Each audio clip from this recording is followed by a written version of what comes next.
Kevin Jackson Radio Show.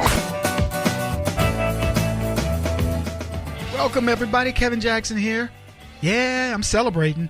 You're going, Kevin, how you celebrating? Doug Jones won, not Roy Moore.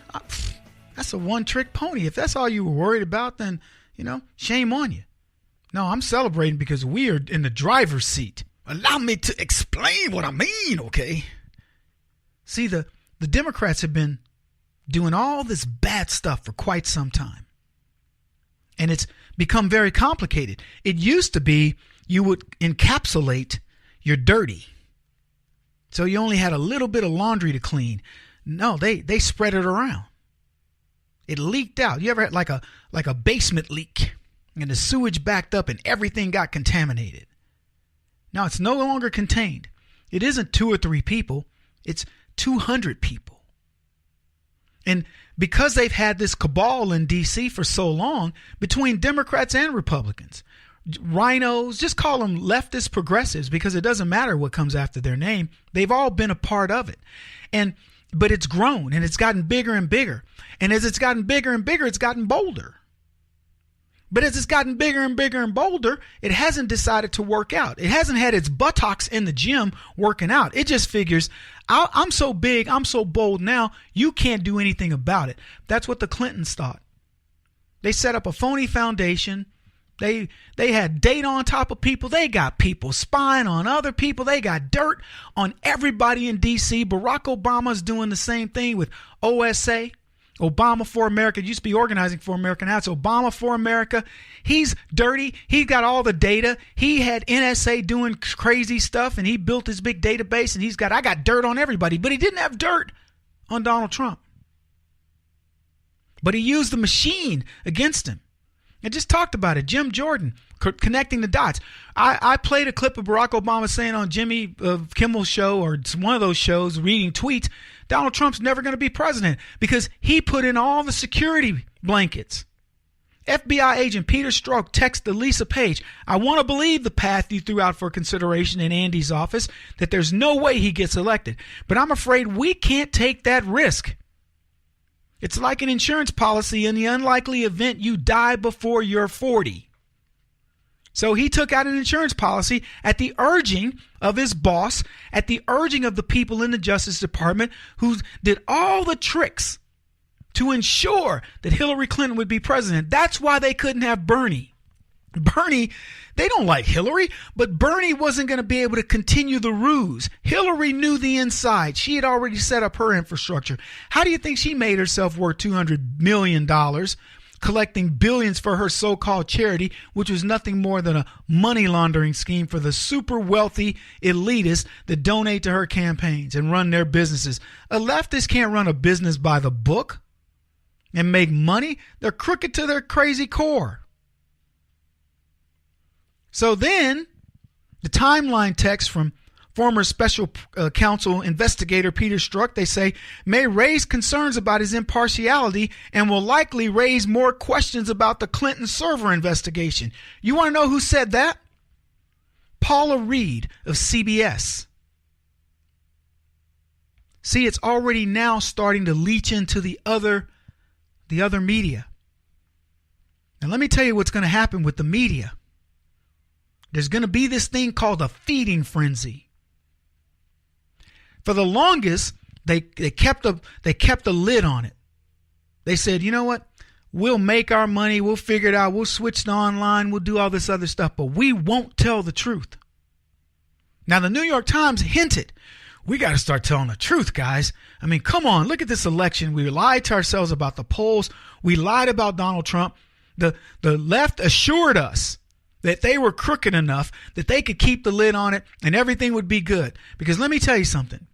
If Hillary Clinton had won, the New York Times would be feasting right now for this reason. They would be printing great stuff about Hillary and we would be attacking them. We would be reading it, looking at their stuff. The New York Times is something, I look at, somebody says, here's a clip from an article. I forget to look at the New York Times. I forget to look at the Washington Post. CNN, I lampoon them.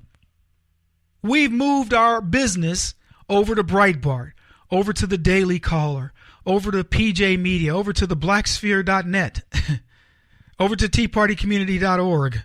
A couple of those were self-serving. But we've moved because we don't believe them anymore.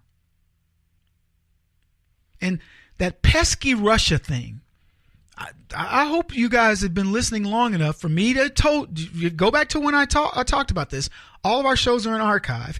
And I said the worst thing the Democrats can do is continue this investigation because it's going to vet out exactly what we know about them. They are lying, scandalous skankazoids. That's what they are. Rotten to their very core. And while they're chasing snipes in Russia, pretending that they've got some real investigation, they didn't have to go 200 yards out of D.C. to find out that all the tricks that are going on, all the things that were done to subvert this election, and they're running across, the Urals, the Ural Mountains that goes to Russia to find out what's going on there when they didn't have to cross the Potomac. That's where we are today. And I'm going to talk to you about this leftist media that's been going after Donald Trump and some of the crazy things they said. I'm going to talk to you about one of the people that they got even with that's on the Ninth Circuit Court of Appeals. That story will blow your mind. I want you to understand exactly who you're dealing with. You cannot trust them, and you can't trust the media. And that's why I keep looking back at this Roy Moore thing. And again, I don't know whether Moore is the best candidate or the 10th best candidate, but he should have won. That I know, because I know doesn't matter who Doug Jones is. The little bit I know about him tells me his ideology doesn't agree with mine, doesn't agree with yours. Whoever has that seat is temporary anyway. They're just a placeholder. If Doug Jones could keep it by doing the right things in Congress, congratulations to him. I mean, not Doug Jones, Roy Moore, it would have been congratulations to him. But he would have had a fight on his hands yet again. So for us to concede that is for us to give in, to concede a loss. Now, that being said, I'm not letting it get to me. There hasn't been a leftist like going nanny, nanny, boo, boo, because I'll do the same thing back to them on Donald Trump. That's the one that's going to hurt them.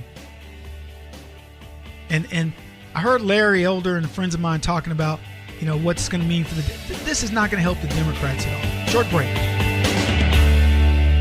This is the Kevin Jackson Radio Show. Do you owe back taxes to the IRS or state?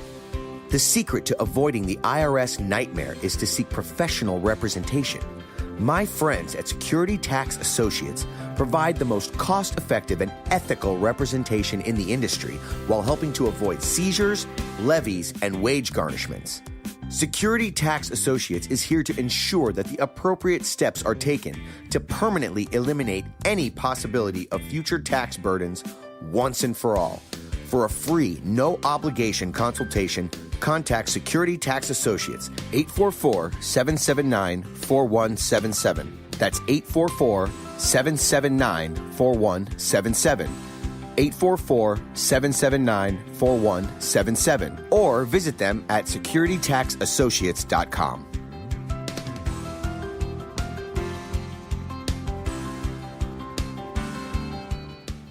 Beth Cook Moranville, author of Closer Than Your Breath, a book of hope. Hope, that wonderful, wonderful four-letter word that you may feel completely out of. I wrote this book to give you great hope. It's not too late. If fetal position is an all too familiar place for you, I understand. If the next 60 seconds are too long, this book is for you. Wherever you are right now, whether you're dealing with divorce or death or sickness, take hope. You are going to make it through this pain. Don't roll your eyes. I've walked this road and I know it. The best is yet to come. Closer Than Your Breath, a book of hope from author and speaker Beth Cook Moranville, can be found on Amazon.com or Kindle.com. For more information, visit closerthanyourBreath.com or on Facebook at Closer Than Your Breath.